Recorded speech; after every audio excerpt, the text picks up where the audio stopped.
Hello guys, welcome to my channel. তো আপনারা সবাই কীরকম আছেন? আশা করছি সবাই ভালো আছেন। ভিডিওটা পোস্ট করতে অনেক লেট হয়ে গেছে। আজকে হলো পয়লা বৈশাখ, আর গণেশ পুজোতে আসছিলাম মামার দোকানে। তো এখানে ছোটো করে একটা গণেশ পুজো, বাঙালিদের সবথেকে প্রথম পুজো হলো আমাদের গণেশ পুজো। আর এই যে দেখুন গাইস, আমার বড় মামা, এদিকে আছে আমার বড় মামি। তো আমি ভিডিও করছি বলে সবাই মানে কি খুশি হয়ে গেছে যে এই যে এদিকে আমার ছোটো একটা বোন, এদিকে আমার ছোটো ভাই মামারই ছেলে, আর এই যে দেখুন আমার বোনের মানে ছোটো বোনের হাজব্যান্ড আর ওর মেয়ে। তো আমরা সবাই মিলে এখানে এসে খুব মস্তি করেছি, খুব মজা করেছি। আর এই যে দেখুন আমার ছোট্ট একটা বোন, একটা খুবই কিউট একটা বোন। আর এভাবেই আমাদের আজকের দিনটা কেটে গেছে।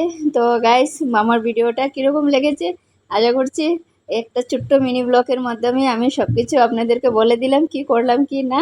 তো আজকের জন্য ভিডিওটা আমি এখানেই শেষ করছি। দেখা হবে নেক্সট ভিডিওতে। ভালো থাকবেন, সুস্থ থাকবেন, টাটা।